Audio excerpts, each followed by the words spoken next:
Teach me not a thing, can only get better. Hello, everyone, and welcome back to Deep BJ at Brunch, tackling the news head on. This week, just like every other week, we will be looking at the biggest issues of the moment, looking at how did we get here, what's been happening, and where do we go from here.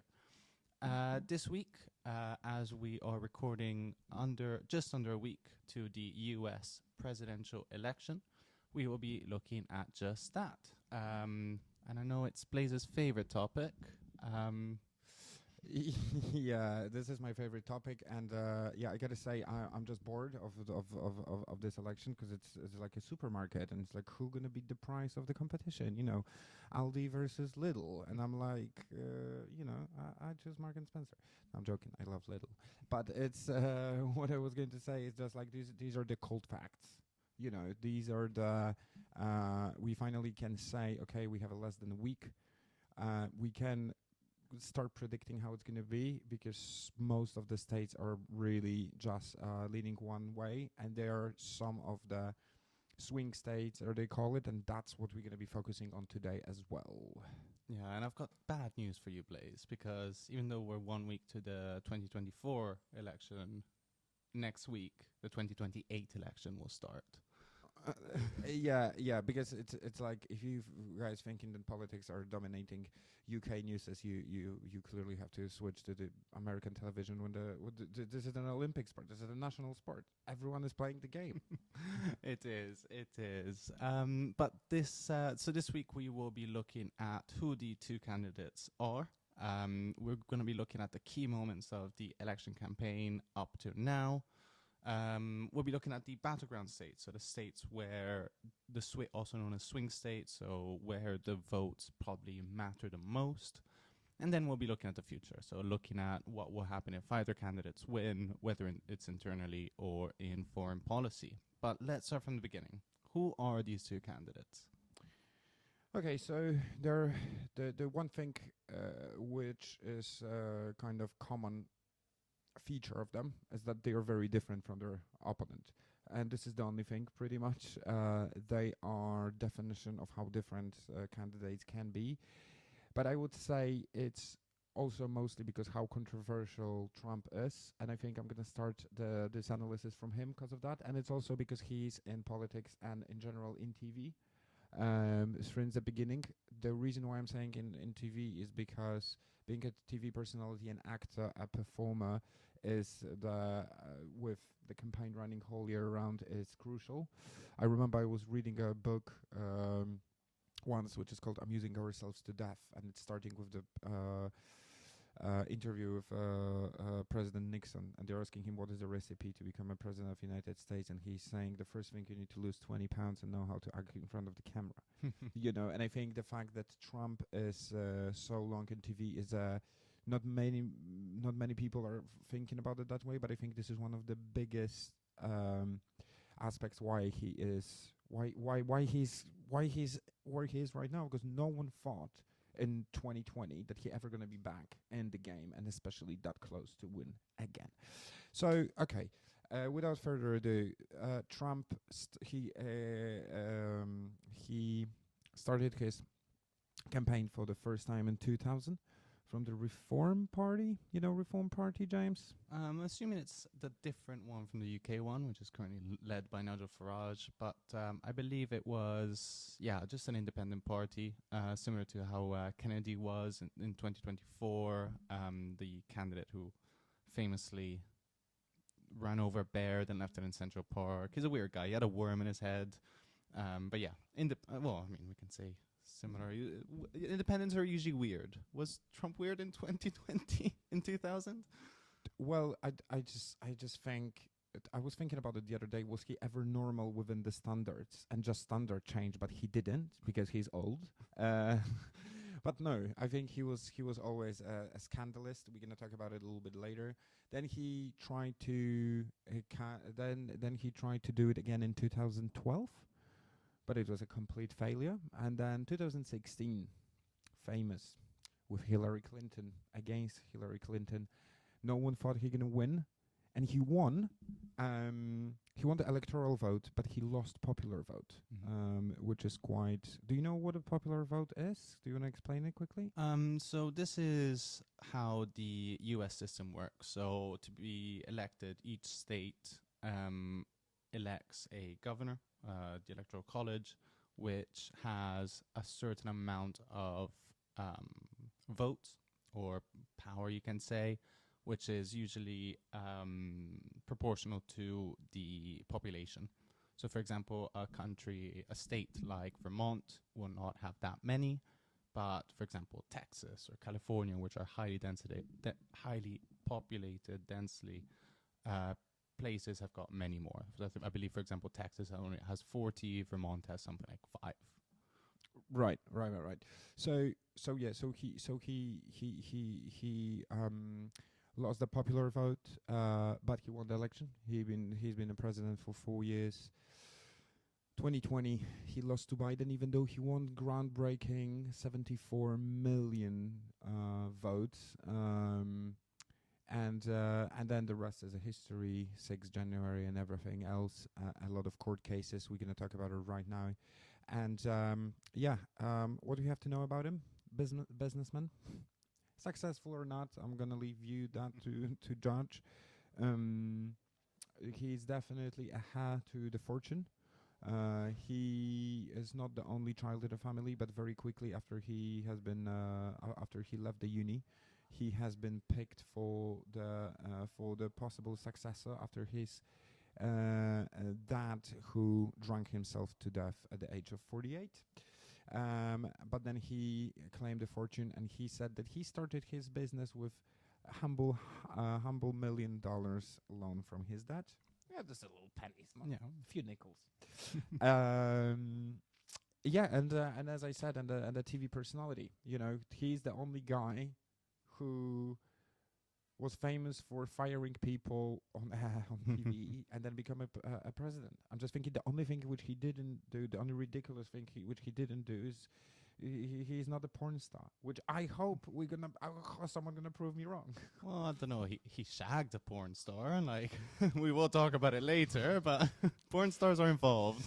Yeah. So he's the definition of word ridiculousness. So he is definitely a scandalist. He had a court cases against him over 60 times. He obviously 6th of January, the riot in Capitol, and I think right now there is an active court case against him in relation to that. Is that true that his presidency, that his campaign was in danger because of that? Yes, so this is a bit controversial due to the Supreme Court basically saying that basically a president as president is immune to crimes. Very controversial. You can say that this was a decision made thanks to Trump because he selected 3 Supreme Court justices. However, currently this investigation will be this court case will reopen at this point after the election due to the fact that when he was allegedly instigating the crowd to march on the Capitol and break in, he was doing so as candidate, not as president. But we discussed it briefly on a BJ at lunch a few weeks ago. Yeah, we did. So it's controversial, but controversial is basically the word the most fitting Trump, if you would like to define him in one word. He obviously, after losing the election in 2020, everyone turned back at him. His closest aisles, his donors, his sponsors, but they didn't predict one thing, and something which I'm repeating for years already, that Trump is more popular than his party. Party needs him more than Trump needs party, because the thing is that what he's the best at is to turning this controversy and all the accusations against him into his weapon, into, hey, they are trying to do whatever they can in order to laugh at me. They are, to humiliate me. They definitely the voting in 2020 was fake. They didn't count the votes properly, and yada yada yada. We have to also remember that as an aftermath after 2020, the three justice representatives who has been nominated by him to the Supreme Court, they ended up 50 years of abortion rights there. And this is like something, this is a proof that it's not only him having fun and when his presidency is finishing, it's end of it. This is the proof that he's actually having a long influence on what is happening in US and therefore in the whole world, since US has the top position. And I think that's pretty much, without spending this whole podcast talking about him, I think that's pretty much what I want to say about him. And before I'm going to switch to Camilla, do you want to add something about this blonde, charming young man? Young, okay. So, in response to your young comment, he currently is the oldest man to run for presidency after Biden stepped down. So, not as young, and I wouldn't say even blonde, I would say more orange. But two things to mention about Trump and how he became who he is. So the first thing is that he started taking seriously running for president in 2012 when he attended the it was like a press banquet that they have in the US where the president makes some jokes with the press. So in 2012, Obama was president, gives this speech where he's roasting a bit of everyone. Trump is there, and Obama makes fun of him. Trump never let that go. That was the moment for him that decided, I'm running for president. Fuck Obama. I'm gonna do it better. But we were discussing, just to quickly catch you through. We were discussing that the weapon against him is to take a piss at his ego, because the same with the debate with Harris when she said that other leaders are laughing at him. He was fuming. He lost it. Yeah, that's when he sort of lost concentration, lost the focus. But the other thing I wanted to mention about Trump, which is very important, which this is going to be more than anything his legacy, whether he wins or not, or what happens in 10 years' time. The Republican Party used to be the party for the rich, upper class. It's sort of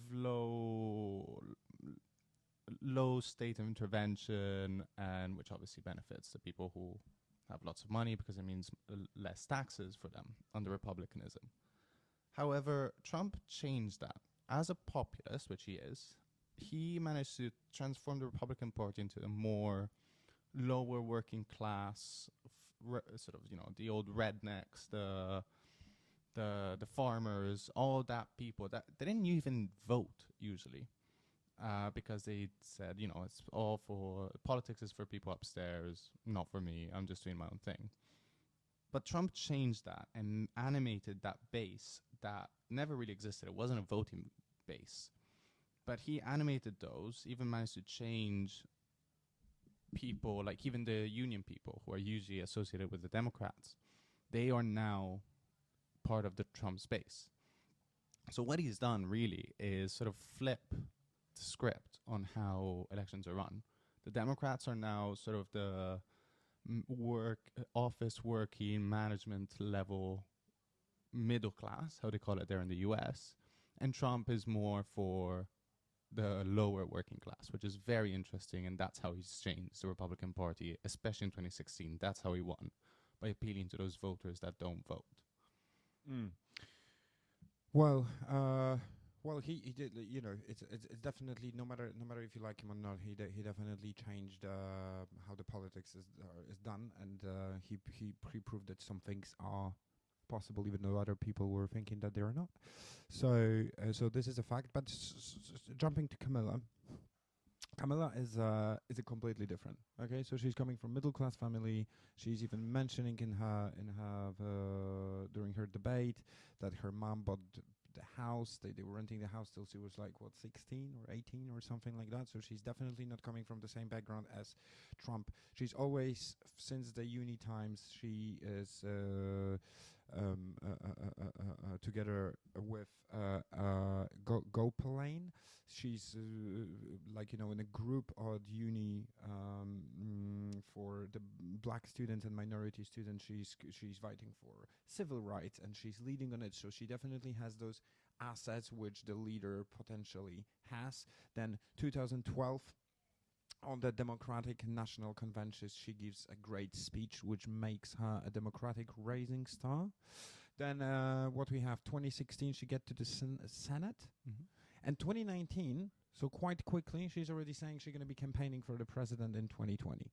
The thing is, like, it's not like she lost with the opposition. She lost within her own party because her own colleagues, proved between the lines, without being offensive, because it's still the same party, that her attorney practices, the lack of consequence in campaign, and in general the criticism, because she wasn't a favorite person of voters. That's another story, that she has a problem with that she wasn't always liked and winning all of it. Mm-hmm. She was more of a on the lower steps of the ladder. She was just picked up by her colleagues, but when it came to the positions which people have to vote for, she wasn't always the top choice. So she withdrew from this presidency race already in 2019.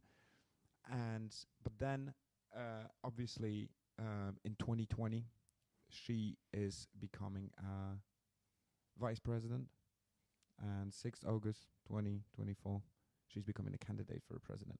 And I just want to say that she is, for me, she's a groundbreaker. I put down what she was first ever, because there's quite a lot of it. So she's first Black American attorney general of California. She's the first Indian American in Senate. She's the first Black woman major national party candidate. She's the first Black woman as a vice president.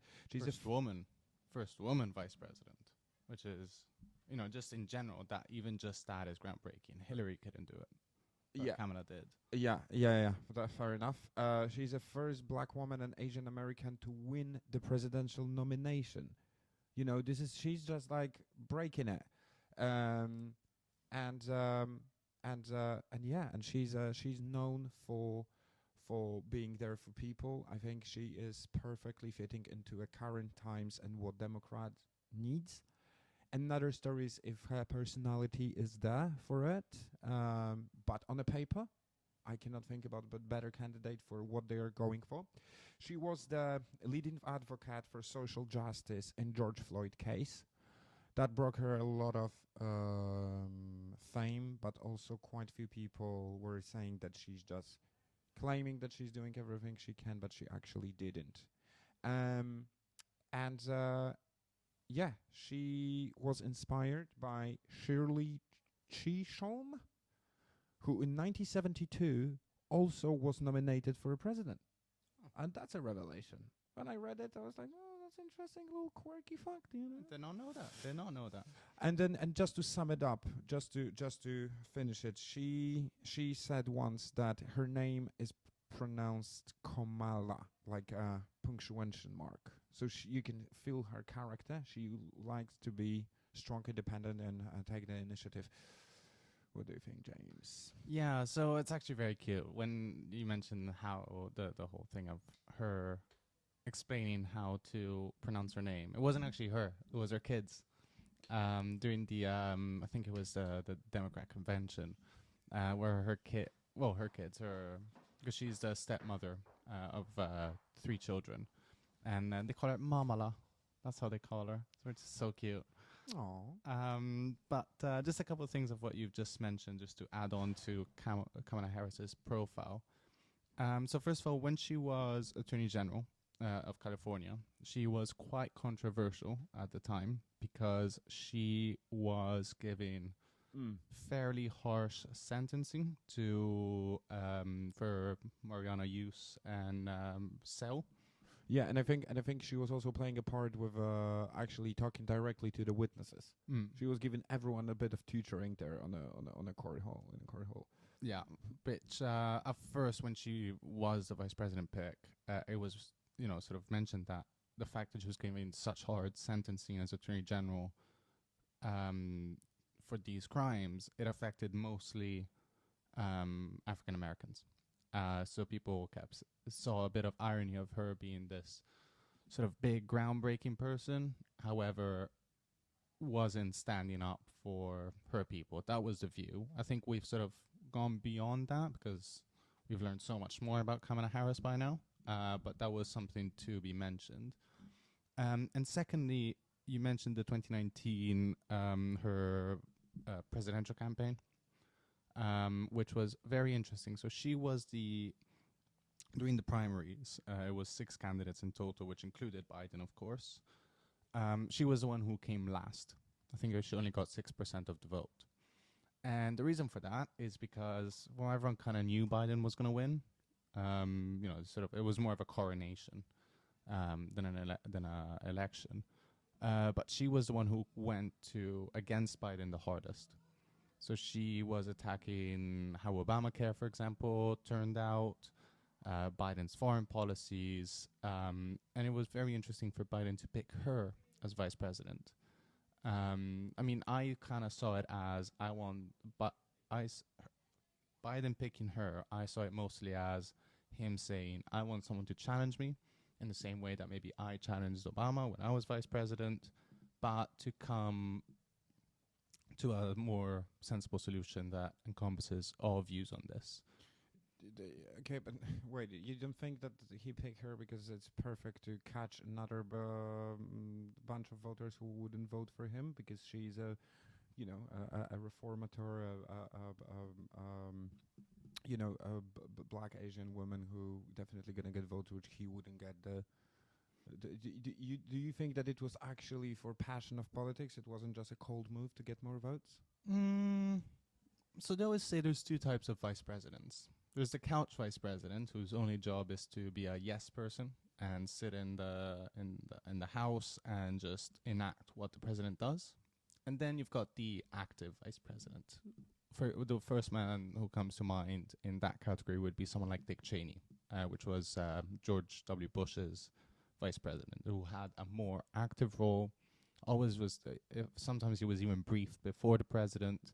And I think Kamala during the last 4 years, has had more of that role, of a more active person. Also because, we will be talking about what ended up being the Sleepy Joe controversy. Kamala Harris probably did help Biden more than maybe it was originally thought, due to maybe his decline, his health, or old age. Okay. Well, so that is a little bit of a characteristic who candidates are. Mm-hmm. And now, do you want to add something before we're gonna go to, because in a part of what is happening right now, what happened, the juice of it.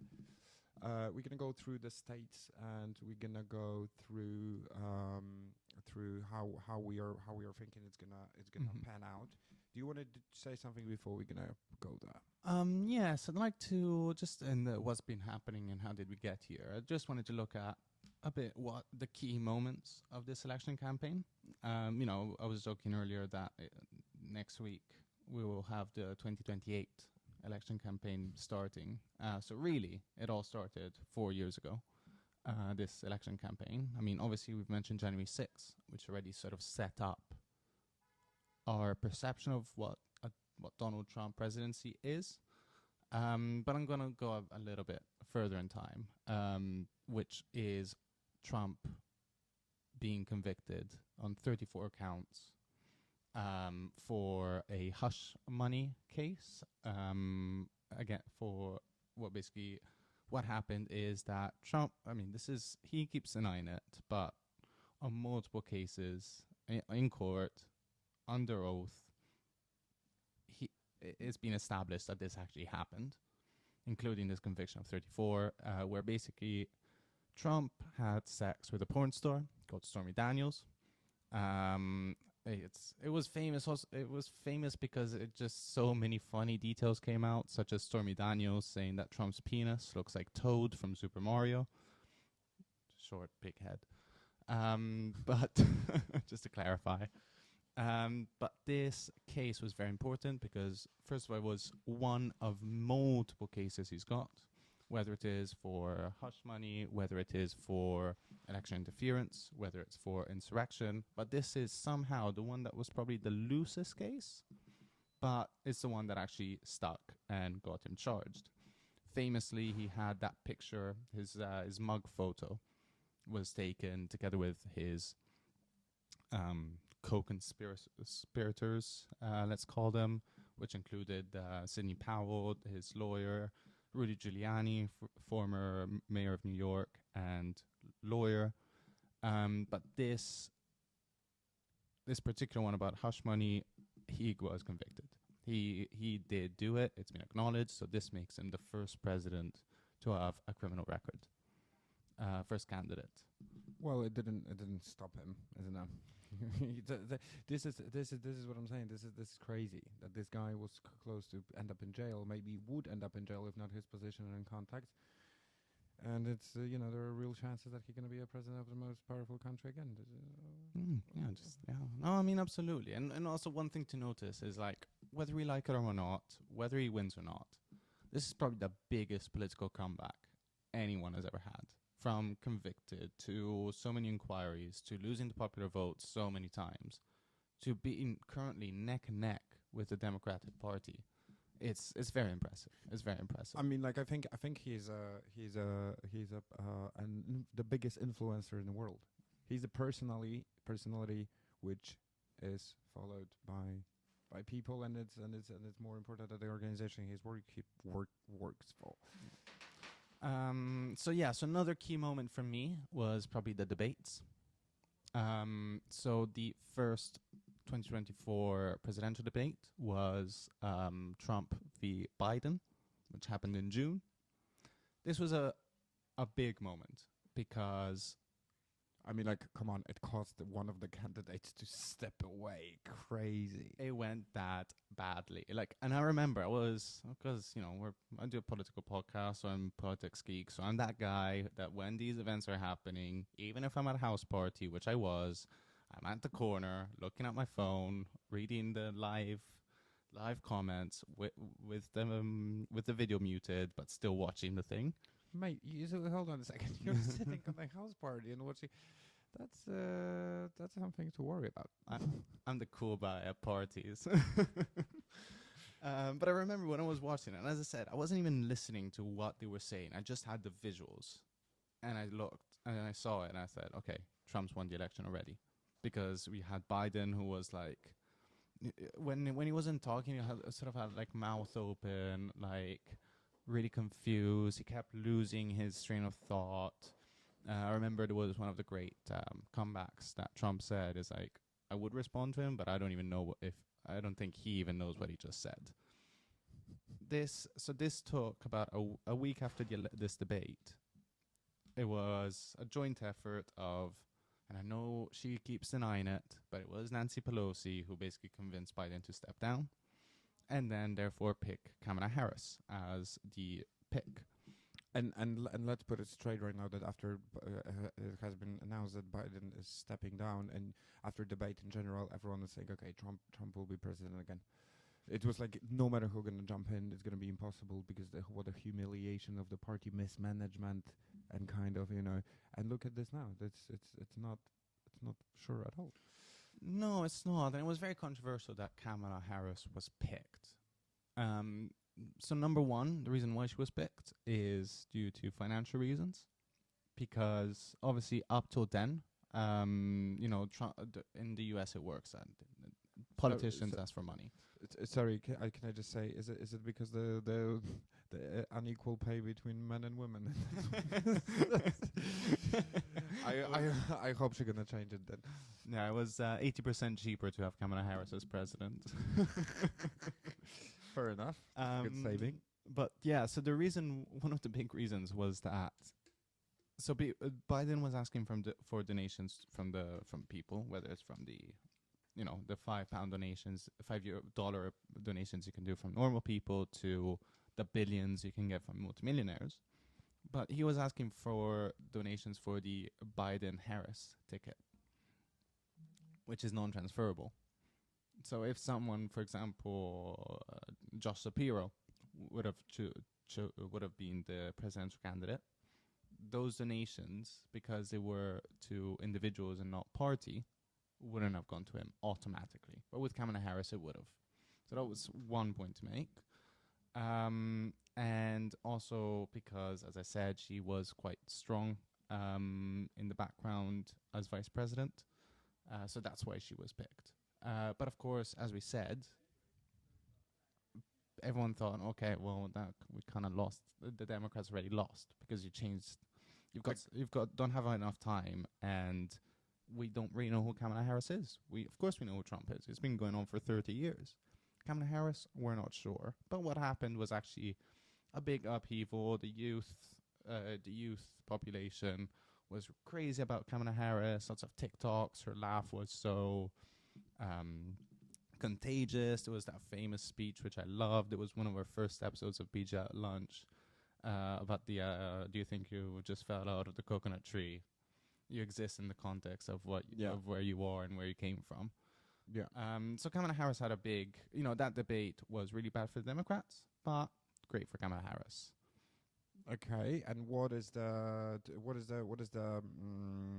another turning point for you? For me, definitely the assassination attempt. This basically first. Everyone was thinking, especially after that famous picture, everyone was thinking that that's going to even solidify his position. But the second one, we even talk about it through one of the BJs at lunch. That it's the other one kind of made people doubt. So this is also a new thing, right? That the assassination attempt can actually weaken your position when you're running for it. Even though, classically we can see, for instance, in Russia's, for instance, history, how they were pretending for them to happen to gain more popularity. So, yeah, another thing. Do you have any other points on that list? The last one I do want to mention is the Elon Musk endorsement, because that was a bit of a turning point for Trump, where Elon Musk basically is helping out Trump. He's doing this in two ways. Obviously, Elon Musk owns Twitter, or X. So I don't know if people have been using Twitter lately, but Elon Musk has been able to sort of change the algorithm so his tweets come up first. And of course, as he's really pro-Trump, he's also been changing the algorithm so lots of pro-Trump content shows up. In the takeaway, so Musk is endorsing Trump. What does Elon get back for it? Trump has promised him a government position. It's going to be something like government efficiency, which means cuts. Yeah, but is Musk interested in that? I think he's just being promised that and stuff, but I don't know if Musk wants to be, I doubt it actually, that Musk wants to be involved in the politics in such a straightforward way.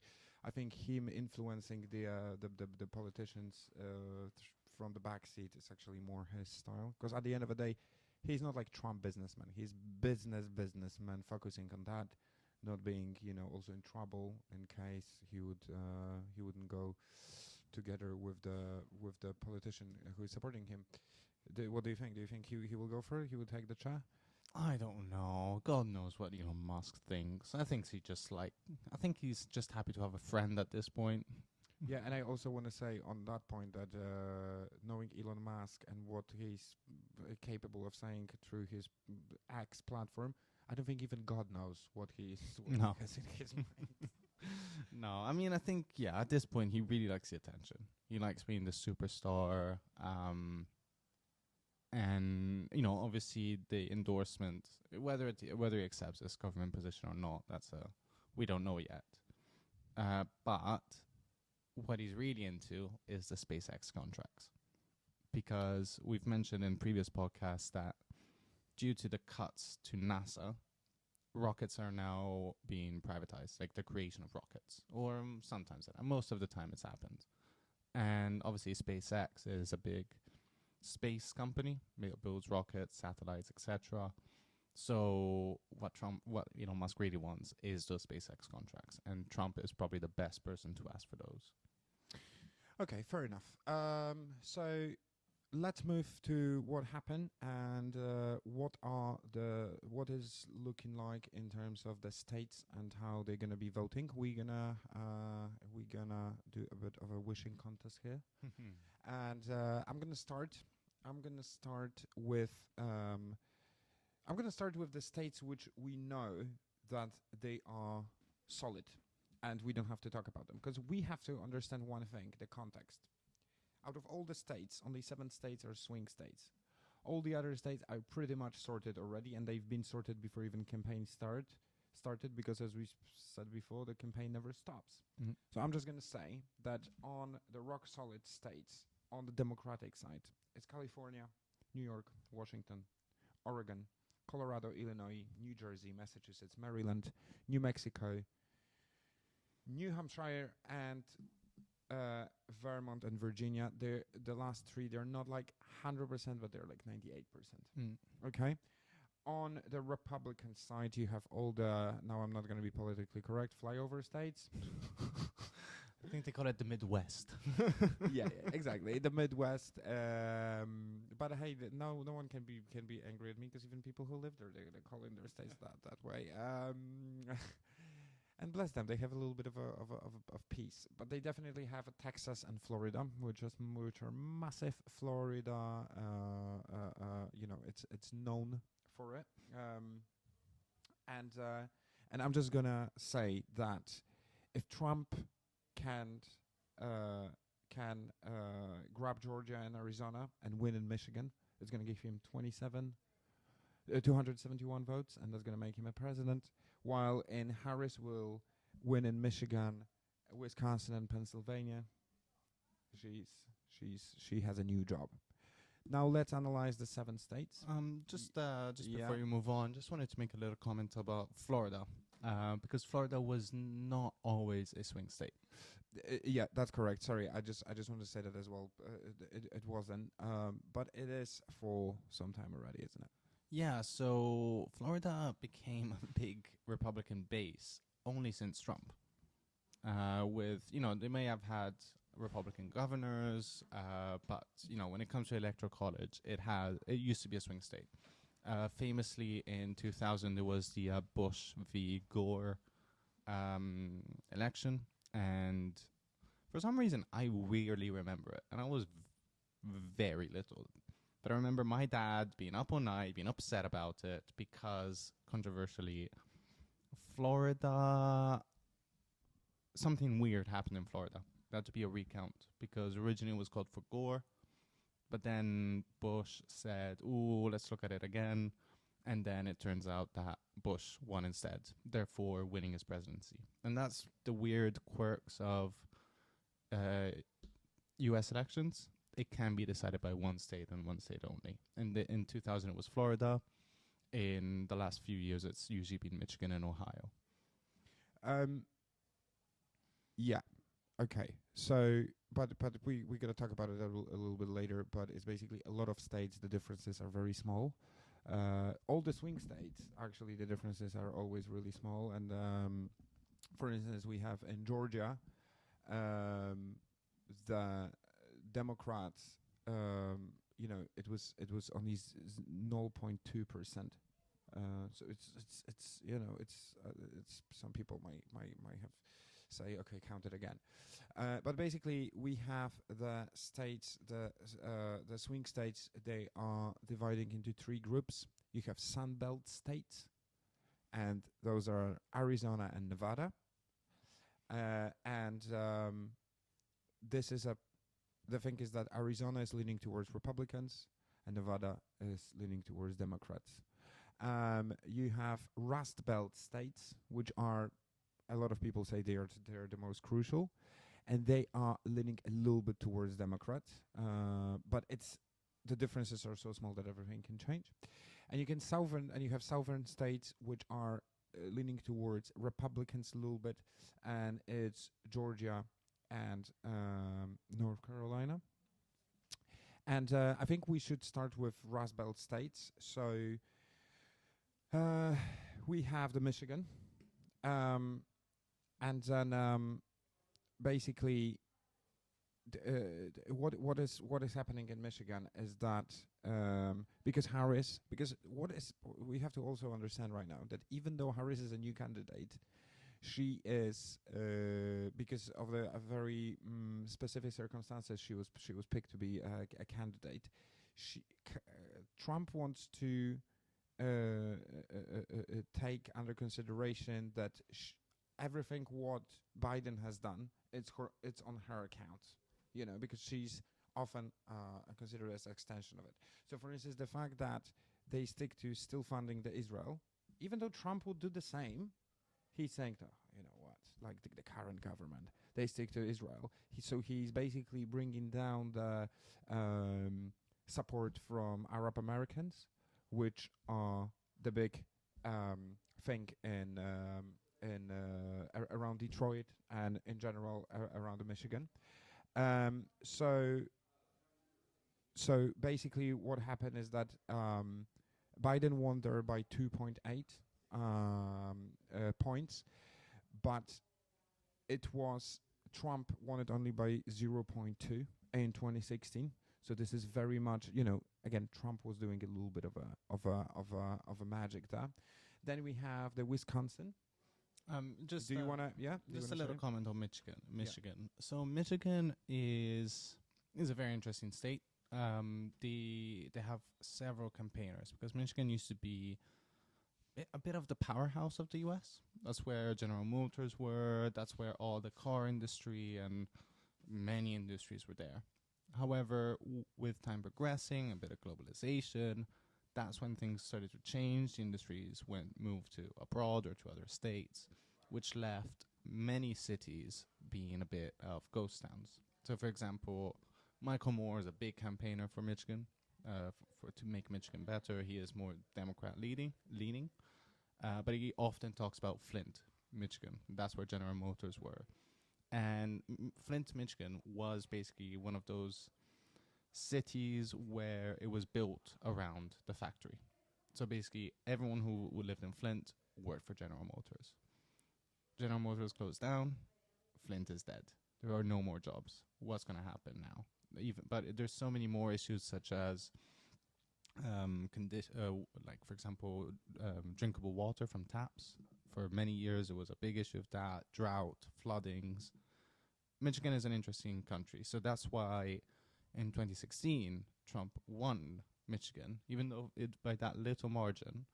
But he won it because he was promising to bring back those jobs, bring back the car industry back to Michigan.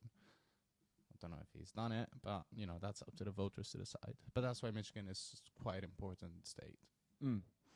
Okay, moving to the next one, the Wisconsin. It's historically it's Democrats, but turned Republican in 2016, and it also happened because of the Middle East crisis, and in 2016, 2020 there was less than 1 point difference.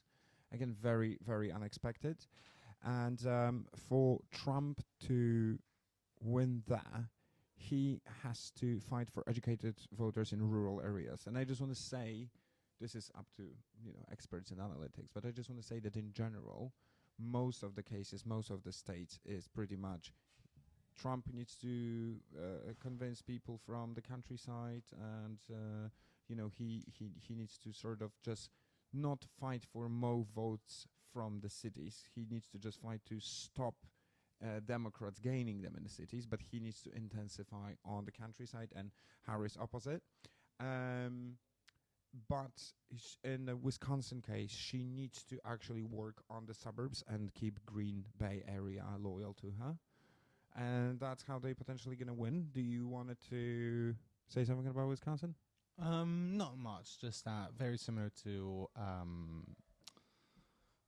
Michigan. They're bordering. So they've got very similar issues there. Again, Rust Belt, industries moving away, leaving people without jobs. Just similar positions there.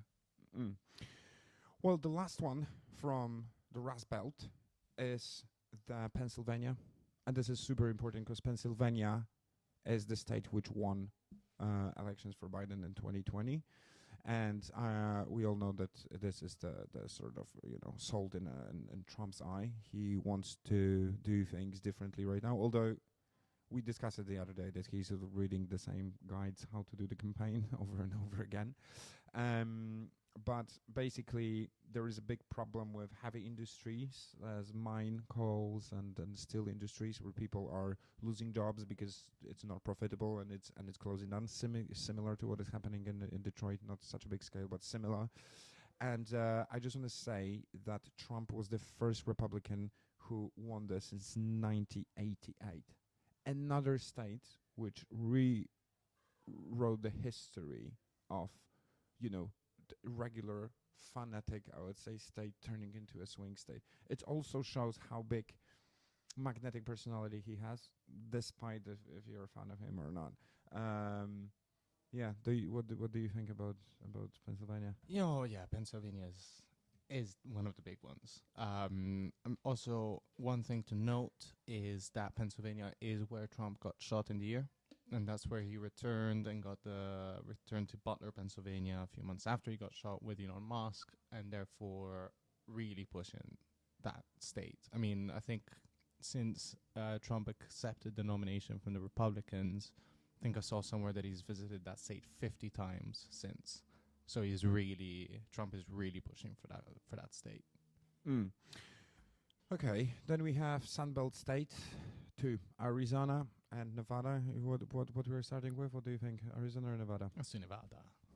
Nevada. It's a bit more fun. Las Vegas is there. Exactly. So speaking about Las Vegas, I'm going to start from the end. Actually, in Nevada, seemingly, Democrats have the advantage there simply because they won last 4 elections there. And now again, Nevada is leaning towards Democrats, but Trump, his strategy is he has to keep on chipping support from Democrats by solid facts. And for instance, one thing which he's saying a lot, and that's applying to Las Vegas in a big part as well, is that for instance he wants to stop taxing tips of the workers who are working there because gamble industry and everything around it, the services heavily touristic and stuff like that. But we have to say that Harris, she just needs to make sure that she's not going to make a massive failure there, that she's not forgetting about those people. But it's one of the most easy to win states from the swing states for her. And we need to picture that there is, for instance, Clark County, when she almost has double digits advantage over Trump, and it's doable. And historically they already had it, and she just needs to make sure that it's gonna stay the same. So I think Nevada, it's fun. It's not only gambling, but it's also fun. What do you think? Do you have anything to add, except that the gambling is just for adults? Sure, of course. Yeah, be responsible, gamble aware. One thing about Nevada I do want to mention is that it does have a high concentration of Latino population, which especially in Nevada, it does sort of define where that state goes. The reason why I bring this up is because of a topic which I don't think we'll have time to talk about today, but maybe next week we will, which is the Madison Square Garden rally that he held in New York, that Trump held in New York, where one of the people who opened for him made a joke about Puerto Rico being a trash island. That animated the Latino community against Trump. Basically, he had so many endorsements now. Kamala Harris has got so many endorsements by people who previously did not want to talk about politics. But because he attacked the Latino community, all the Latino community is now being very anti-Trump. So Nevada is one to look at, but my prediction here is that it might go to Harris purely for that one bad joke. Yeah, I mean, like, I just want to say that both Nevada and Arizona, you're fighting for Hispanic, Latino voters. I think what you just mentioned about the rally which just happened in New York, it's a topic for BJ at lunch because Yeah. it's going to be great summary of the week. It's definitely going to take some time of that. Mhm. But now moving forward, I think Arizona, again, Hispanic voters the same. I'm actually curious if we are right now discussing what decide about the campaign. Because it might be, because it's not only in those two states, and because the differences are so minor, maybe that minority will actually decide about that. In Arizona, though, very simple. Harris needs to win in Maricopa and Pima to win, while Trump has to stop losing in Maricopa, and keep on gaining in the countryside. That's basically his thing. Yeah. So just one thing about Arizona. So Arizona came up in the news very recently, well, in the last few years, when basically we had the overturn of Roe v. Wade from the Supreme Court. So basically gaining abortion rights to the individual states. And Arizona was one of those states where abortion access became limited. And so if we learn to look at the demographics, women voters have this abortion access and abortion rights really high on their agenda, and Trump wants to continue this movement of giving it to states rather to put on a federal law. So if the election is decided by women, Arizona is another one to watch. Right. Okay. So we have that, and then we are moving swiftly and smoothly to the southern states, and they are more leaning towards Trump again. We have Georgia. I mentioned that before. Georgia was Democratic, but only 0.2% in 2020, and it was first time in 30 years. So it's not like the Democrats are just there cushy and it's actually they're less cushy. They're just being picked up by maybe even an accident last time. What do you think? So Georgia's another big one for me, purely because it used to be, like, historically, it was very Republican. Well, more than Republican, it was very pro-Confederacy. Here we're talking about the Civil War times. This is due to the fact of having a lot of slaves, which, of course, since Lincoln has been, we don't have slavery anymore, thank God, but sort of that sentiment kind of stayed. Like, you in Georgia, you'll still be able to see slave owner statues. There were lots of, Black Lives Matter protest in 2020. A lot of it happened in Georgia. And another thing to mention is that there is a high African American population there, which is important because they tend to be Democrats. However, currently in the last 4 to 8 years, Trump has tried to animate that demographic of African American men voters, which he has actually animated a little bit. There are more and more people of that demographic are leaning towards Trump. However, it is also important to note that in 2020, when there was that whole argument about election interference, election got stolen, blah, blah, blah, very famously in Fulton County, Trump made a phone call to the electoral commission there, governor, Republican, very pro-Trump. And in that phone call, which led to a trial, which has now been paused because of the campaign, Trump asked, find me these votes. I think it was something like 13,000 votes, 10,000 votes. Find me these votes so I can win it.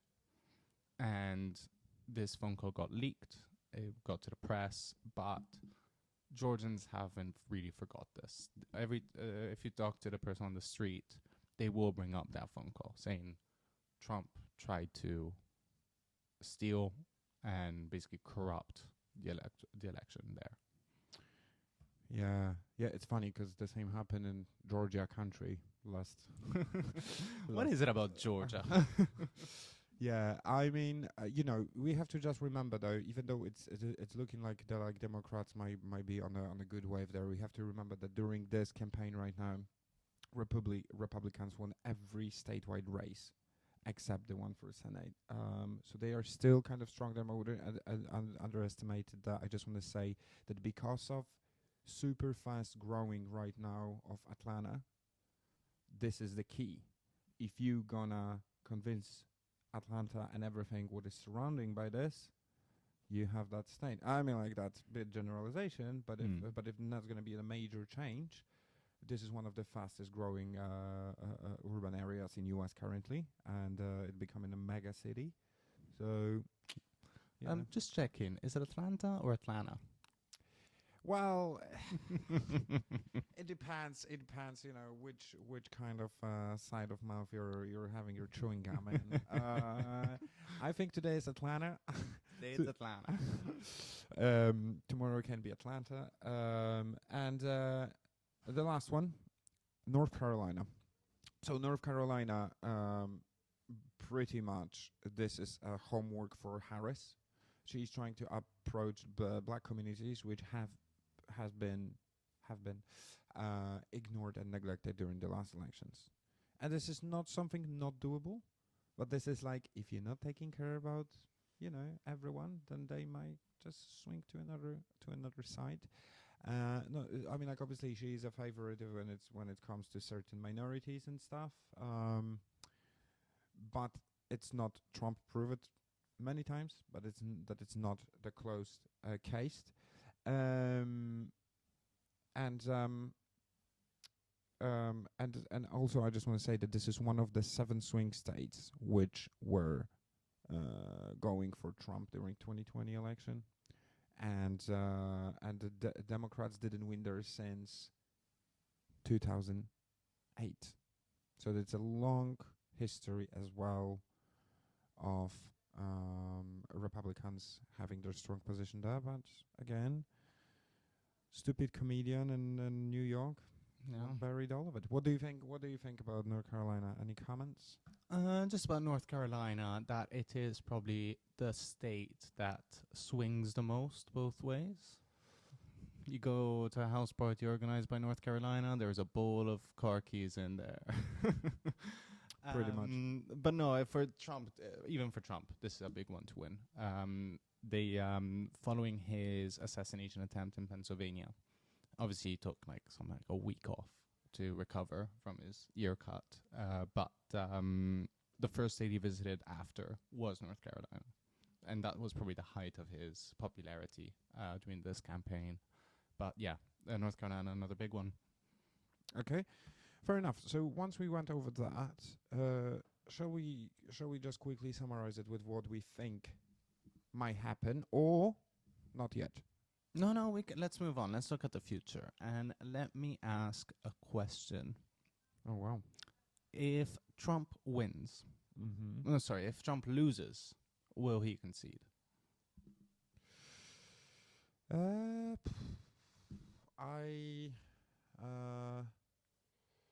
think he might. I think he's very unpredictable, but I also think that he's old. And I think that's gonna change. I think he's driven right now by the power as the biggest drug, and I think he liked the taste of it. But I think if he would lose, and if he would lose, he knows he might just be like, it's just enough. I want to retire in my fucking Trump Tower, So yeah, what do you think about that? So, as we know, Trump has got a massive ego. He doesn't like losing, and we know his history. Last time he lost caused January 6th. However, the conditions now are a little bit different, because as I said, all his trials have been put on pause because of the election. So after the election happens, whether he wins or loses, those trials will continue. And the only one that he got convicted so far was the most loose one, Like it was probably the one that had less evidence, and it was sort of like, the fun amuse bouche of what's yet to come. Porn star hush money. Come on, that's a good one. That's just fun. The ones that are coming are the January 6th ones, the Georgia phone call one, the one where he asked for the for that state guy for more votes. Those are the big cases that might put him in jail. Does he also? I genuinely don't know. Does he also have a case against him in regards to the encouraging police to be more violent during the George Floyd fake? He was president, so he's got immunity. He knows how to play this game, doesn't he? He does. He does. So in given all those conditions, I know he will do everything not to be in jail. Like that, to me, that's also kind of the reason why he ran for president, because he doesn't want to go to jail. So I think he will play his cards right. If in that moment I don't think he will concede, but whether or not he causes chaos like he did last time, it's up to it's his main interest, his goal is to not go to jail. So whatever doesn't get him into jail, he'll do. Works. Okay, so let me ask you the question right now then. Do you think that if Kamala Harris win, do you think she's gonna be able to? She will introduce her own policies and create her own identity on the political stage, or she's just gonna follow Biden's? Because I think, on one hand, yeah, okay, please. I'm gonna say what I think later on. Go on. So I think this has been her weakness a bit throughout this campaign, of creating a division between herself and Biden, because I do believe she is different. I believe she does have different ideas, different policies. Israel is the one that comes to mind the most. Biden is very much an ally and friend to the state of Israel. Kamala Harris, given her civil rights, human rights work, recognizes the what's been happening in Gaza. It's funny, I watched a clip of her rally, and she says, when it comes to Israel, we need to cease this war. So not a ceasefire, but we need to seize the moment, she said. So I do believe things might change there. Obviously, as a woman, she will have more authority when it comes to women's rights and abortion rights. But she cannot say too much against Biden at the moment because she's still the vice president. Yeah, and it's also, I just want to say, the fact that she has opportunities is another story if she's gonna actually do that. Because I personally, I wish her all the best and stuff, but I don't know if she has that zhuzh, if she has that drive. Because Trump, doesn't matter how Trump is, he has the kick. You know what I mean? He has the sort of, you can see that he has a passion for it, and doesn't matter if it's positive or negative. I don't know if I see a passion in her to that. But I also want to say to her defense on the other side that no matter if she has passion or not, you're fulfilling your party program, really. Like the U.S. is probably one of the most presidential and kind of individual countries who are currently having some major influence in the world around us and stuff, but still massive organizations, businesses, parties. So this is it. And yeah. And just close, just a bit of prediction. Yeah. Who's gonna win? I think I would say that I think that Trump might win, but but I'm not sure if he's gonna last till the end of the of the presidency. And it's not because he's old, because he is old, but I think they're gonna keep him alive. But I think the court cases and him being absolutely fucking bonkers. I just think that, I don't know, because he already gave us the taste of his skills, and I think at some point people might be like, and assassination attempts. There are a lot more things which are going really on the edge than it was last time. What do you think though? I want. You have to say the Harris right now, because otherwise none of us gonna win if she will. No, to me, I want to believe it's Harris, just because her coalition, her umbrella, is too wide. Her coalition goes from Bernie Sanders, which is probably one of the most left-wing politician in the U.S., to Liz Cheney, Dick Cheney's daughter, Republican, who sat on the January 6th committee against Trump. So you've got from the very left-wing and anti-fascist to Republicans who don't like Trump. And also that is the base that votes usually. The more informed politically voters compared to Trump's, which is probably the ones who like him. Whatever he does, he's a genius. We love him. But they don't tend to vote. They probably will vote for Trump, but to me, that's a much smaller coalition. Okay, fair enough. Look, James, thank you so much for today. Thank you guys who watched us and will be watching. We are bravely stepping into YouTube world, gaining more and more views each time, getting comments, getting those, thumbs up and stuff. So please support us there. Next Monday we're coming back with BJ at lunch. We're definitely going to be talking about what happened in New York and about all the things which happened throughout the week. And we have, how many days now? 5 days. Yes, and then it will all be over, Blaze. Don't worry. Okay, thanks again, James. Yeah, thank you, Blaze, and thank you, everyone. I'll see you soon. Okay. Bye. Bye. This is a Soho moment. This is SOMO W1 Radio.